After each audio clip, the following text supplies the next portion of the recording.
Hello, I'd like to talk more today about the main line of the Blackburn variation with knight f3 and bishop to f4. Keane gives a couple of example lines, a couple of example games, but 40 years ago that was probably what we knew, but it's moved on a bit since. So I'll try and show you the main line of this opening as it sits today, and perhaps look at a couple of example games, and also some of the many alternatives that Black has got to try and get out of the main line. So play will continue. Castles e3, and now Black's got a big choice. So they can play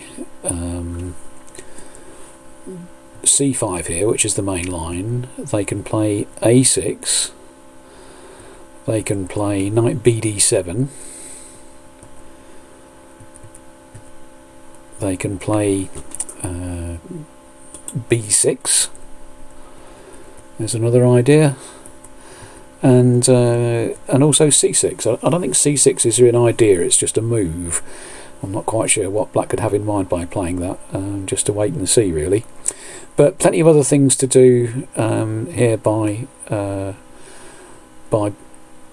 white, by Black rather. Let's knock a couple of them on the head straight away before we look at the main line. a6 I think is well met by c5, which gives a position where the a6 move isn't very useful. Normally that will want to come to a5 to challenge the b pawn, although here queen to c2 heading for a mainline sort of position is perfectly okay.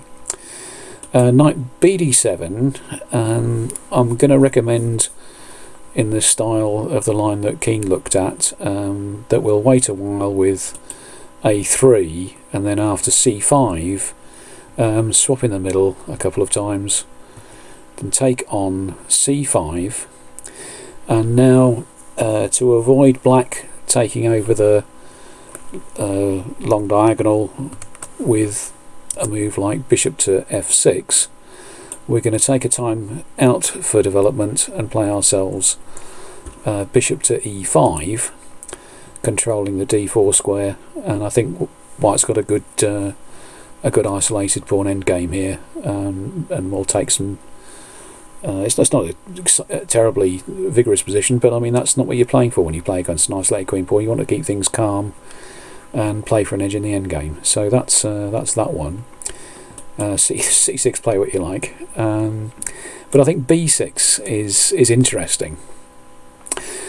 Keane dismisses this pretty quickly with c takes d5, and then after e takes d5 gave a game in which White's undoubtedly got better chances, because Black's bishop on b7 is going to be blocked by the his own pawn there, and is just a little bit loose on those squares, and that might be a decent way to play. However, the idea that after c takes d5, knight takes d5, knight takes d5, Black can try and keep this long diagonal open with queen takes d5, and if now bishop takes c7, well, check knight d2, bishop a6 has often been played, and Graham Burgess in his book A Cunning Opening Chess Repertoire for White suggests that, well, this gives Black a bit too much counterplay. I mean, see what you think. Takes on b8, takes on f1, takes on f1, takes on b8, and knight to f3 now. Rook on b to c8, g3, and Black is trying to create some trouble for White with active pieces, although presumably White's extra pawn is going to be useful in the long run. I mean, this is a matter of taste. White has won lots of games in this line, but if you don't like being attacked and you don't fancy being on the defensive in a game, well, we need to find something better after b6. Then takes on d5. So Burgess recommends rook to c1, and now c5, and we can get into a position where we're playing not against an isolated pawn but against hanging pawns. So we'll take on d5 and on c5, and after a couple of more developing moves like these, the critical line, I'm sure, is knight to e5, swapping off some pieces, getting rid of a bit of cramp and preparing to attack those pawns. The classic game is by Yusupov against Lubojevic from a long while ago now, 87, and I'll leave that game in the notes in the PGN file for you to have a look at. Most players haven't gone for Lubojevic's line, which was knight to b6, and after a4, a5, knight to b5, making use of the hole on b5 there, and this was reckoned to be quite a good position for white. The thing he's always trying to do is trying to get those pawns to move while they're together, and black's building up an attack behind them, then black's doing well. But if you can make them move, then suddenly there are holes all over the place. So there's lots of dark squares holes suddenly started to appear after the pawn moves. So and so it proved to be. So after knight to e5, black tries to hold on by swapping, and maybe even black will play for other swaps, bishop to d6, and now knight a4. We've just got enough space here to try and annoy the pawns ourselves. Queen to b3 doesn't quite threaten takes on b7 yet, because the queen gets trapped after rook on c to b. Whoops, other one. Rook on c to b8. So that's not quite a threat yet, but maybe. So after rook a b8, queen a3, and that's the real point of it, is to try and embarrass these pawns. After queen b3, c4. Now we've got what we want in terms of the pawns moving forward, and in fact we've got bishop takes c4 here, when we might be able to take advantage of the capture on b7. So queen, bishop to c6, bishop to e2, and there's a complicated line in the notes.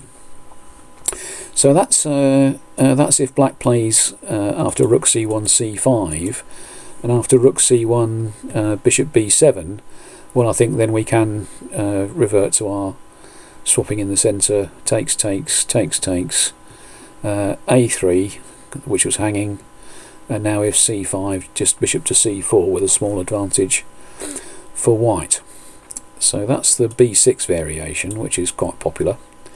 After knight to f3, the main line is c5, and there was a line that we looked at, takes on c5, takes on c5, and then takes a couple of times more.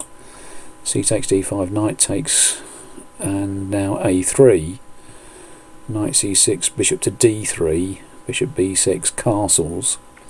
And now there's an interesting position here, trying to play against the isolated pawn, but the isolated pawn can move forward, hoping to dissolve itself and get equality, but actually it's actually quite firmly blocked. So although it may become passed, and the pieces that are queuing up behind it, this hasn't done this bishop any favours on b6 here, because if after e4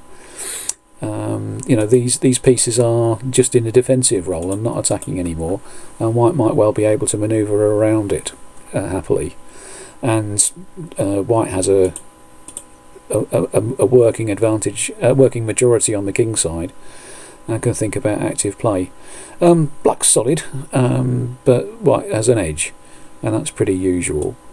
But instead of that, the main lines these days go, instead of c takes d5, so bishop takes c5, c takes d5, queen c2, knight c6, a3, stopping the knight being annoying. Queen a5 is common here. And now I know Simon Williams has put out a DVD egging you on to play castles. I mean, this was a famous opportunity here was taken in Spielman against Short in a candidates match a long while ago, and very exciting it was too.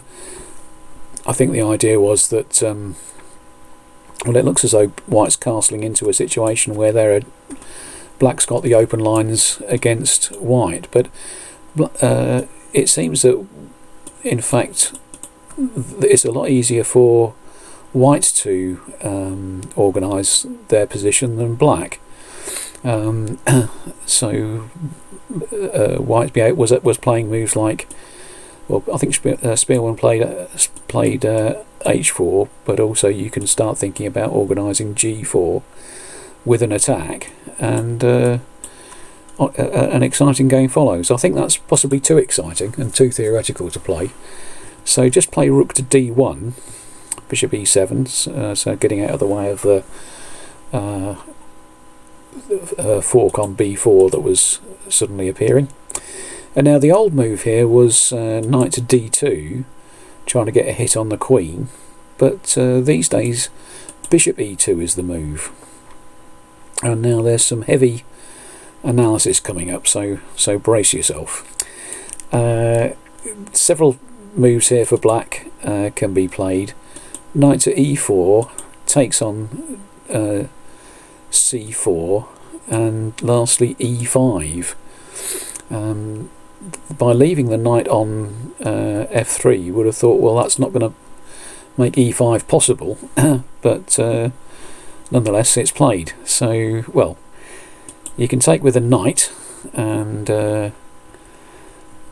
presumably White's extra pawn is going to come in useful somewhere along the line, but at the moment it's Black is ahead in development, and well, as castled, and this is with the two bishops has some compensation.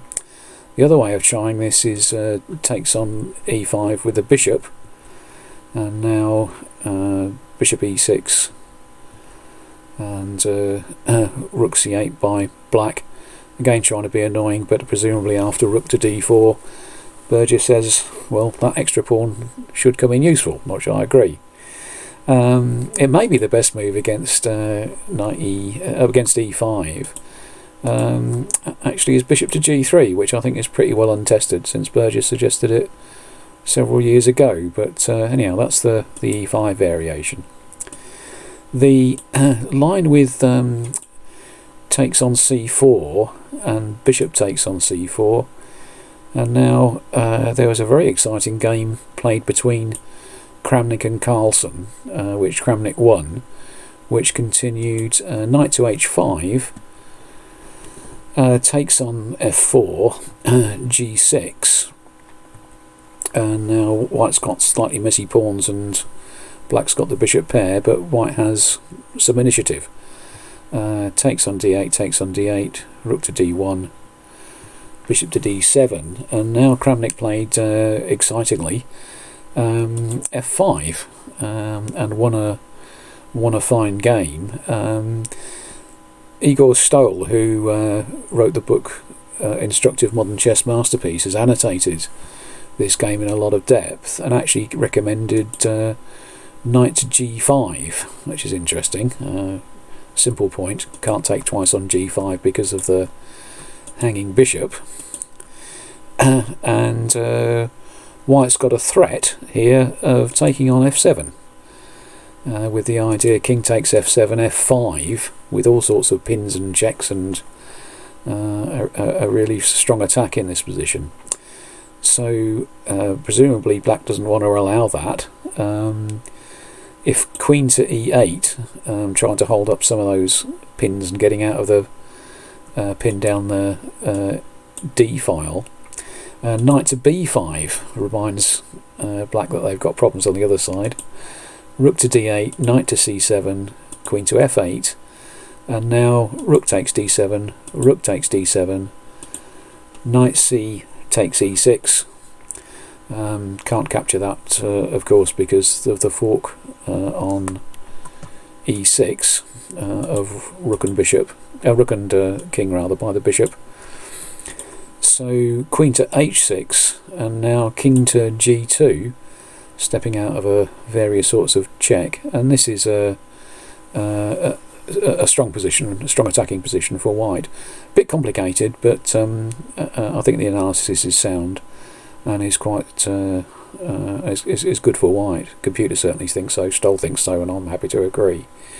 So after knight to g5, queen c8, getting out of the pin the other way, and now h4 is the critical line, with still lots of attacking ideas. There's plenty of analysis on this, but it's never been played, and in fact black has rarely played this way since the Carlsen game, the Kramnik-Carlsen game. That's probably a bit extreme, but black players just haven't fancied playing this at all. So instead of playing knight to h5 after bishop takes c4, the alternatives are a6 and e5. We'll look at e5 very quickly. Now we can't take that, bishop to g3, and now one idea for black is to play e4, but I think the pawn's just advanced and weak there. It's a bit of a target. Bishop g4, rook to c1, and white's won several games. I think I found 4 games in this line, and white won every one. So this is a position that's hard for black. So after bishop to g3, instead of e4, bishop to g4, white castles, plays knight to d5, and after b5 plays knight to g5. Now there's an idea. We're threatening to take the knight on f6 and then checkmate on h7, and if black plays e4 to block the line, then with similar themes as before, that the e-pawn is going to be weak, although there's a couple of tactics to steer your way past. But after knight to g5, I think g6 has got to be the right sort of idea. But here white can still get a strong attack. Knight takes e7, bishop takes f7 check, and if rook takes f7, queen b3, and now rook c4, and again what white does well in this position, with lots of threats and chances to attack. If instead after bishop takes f7, king to g7, and now queen to d2, getting the queen out of the way and offering a swap, takes h6, and now white can just step neatly out of all the troubles by bishop e6, takes on g5, takes on c8, and again because we're picking up the e-pawn after all of this, white's got very good chances in the end game. So that's the after bishop e2, that's the d takes c4 line. After bishop e2, knight to e4 is the other big theory line, and we'll take on, so after knight e4 we'll take on d5, and now black usually takes on c3. The old line here was b takes c3, and that's still a line, that's still something you can play, but after knight takes c3, Sokolov's idea is to take on c3 with the queen. Takes on c3, takes on c3, e takes d5, rook takes d5, and now we've got a position with rather unbalanced pawns. Black's got a healthy majority on the queen side with actually a passed a pawn, but we're going to play knight to d4, and after any sort of swap in the centre we're going to get a passed d pawn, and white's active pieces are actually much better at supporting their d pawn than black's pieces are at supporting their a pawn. and white's got some small advantage here. Not huge, but white's won more games than black in these lines, although there have been several draws. So king to d2, a4, and now rook to b5 by white, rook to a1 by white, and now seeking an exchange with bishop to g5. Perhaps taking on g5 is the critical test, but here I think we'll just leave it here, and you can look up the whole game in the notes in the PGN file. Black's pawns are being blockaded.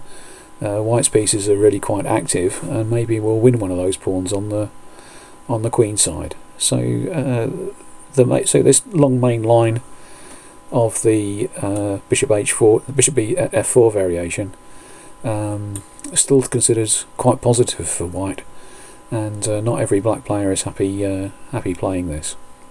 So quite a lot of detail there.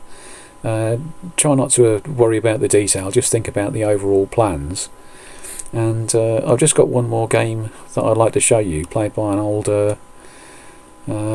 sparring partner of mine from Cambridge days, Bob Richmond, who sadly died earlier this year. And we'll pick up the position in here where white has delayed playing the knight to f3, and Bob continued rook to c1, and I think it's a bit of a bluff, but we're trying to threaten black into thinking that there's some pressure on c7, and I don't think there is actually. I think black can continue c5 or something like that in this position, but black played c6 and knight f3, so we're into this line I mentioned earlier with c6. I said it was just a move rather than an idea, and I think what black's got some problems here, because they're solid but very passive. White kept the bishop on the board with h3, perhaps worried about knight to h5 of course, and now queen a5 and queen to b3 now, with the idea that there's a possibility of black taking on c4 and then playing pawn to b5, chasing the bishop away, and then maybe moving to b4 and chasing the knight away, and then maybe moving to b3, discovered check. Well, not if the queen's there, so queen to b3. Knight to e4 happened. Bishop to d3, takes a6, castles and b5, and Bob didn't fancy either of the pawn captures, but so sealed the queen side for the moment with c5, and it doesn't look as though black's going to be able to open a file here very easily. The e5 break doesn't look on, and probably won't be on for a long while, and meanwhile white's got a lot of scope for play, and white's going to open up the a file because white can get some pawn breaks. f5 by black, rook a1, a4, and the queen gets out of the way of the discovery. A takes b5, a takes b5. So all white's pieces are fairly well placed here. And how about how can we improve the position? Well, with another pawn break here, c4, and white's relying on a pin down the or rather a discovered attack down the b file to invade on that side of the board. g5 by black, trying to create some counterplay. g4, definitely trying to create some counterplay. Takes and knight e5. Bishop f6 by white, and there's a suitably sneaky threat here. If white takes on g4, which it looks as though they can, knight takes c5. How about that one? Because if white takes the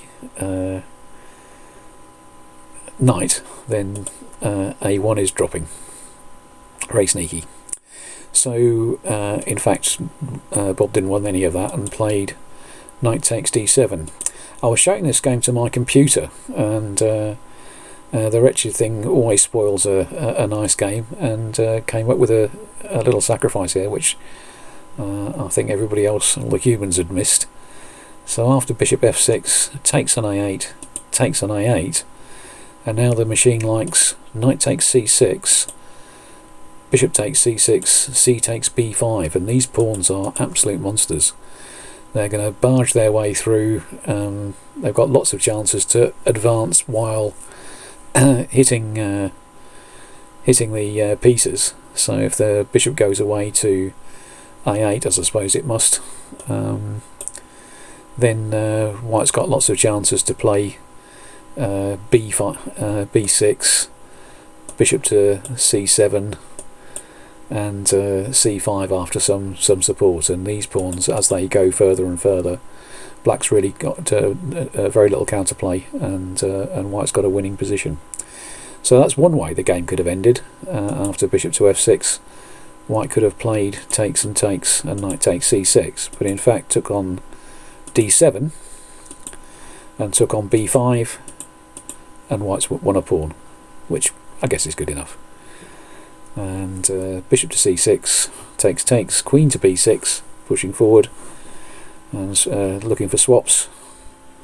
Rook ac8, rook a6, queen takes b6, rook f7, trying to slow up the advance. Rook a7 now, and now takes, and the pawn's creeping forward. And now if rook a8, bishop to b8, sealing off the rook, although it may be better to try and get the bishop around to play rook a1 here, and then try and get the bishop to c5, which is, I'm sure, is possible. But after bishop takes a7, Black played king to f7, and after bishop to b8 anyway, Black resigned. So I thought that was a nice game, which I suppose shows you what to do if Black doesn't play some of the sharp theory.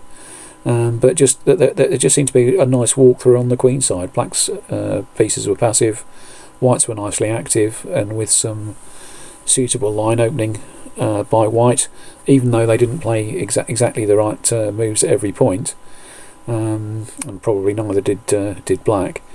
But I think that's a nice typical sort of amateur game in the bishop f4 line of the Queen's Gambit. So I think the point here, again, not to try and remember every move or even every idea, but to get a sense of how to play this line for White. And if you want to play some of those long theory lines, then the material is there to study.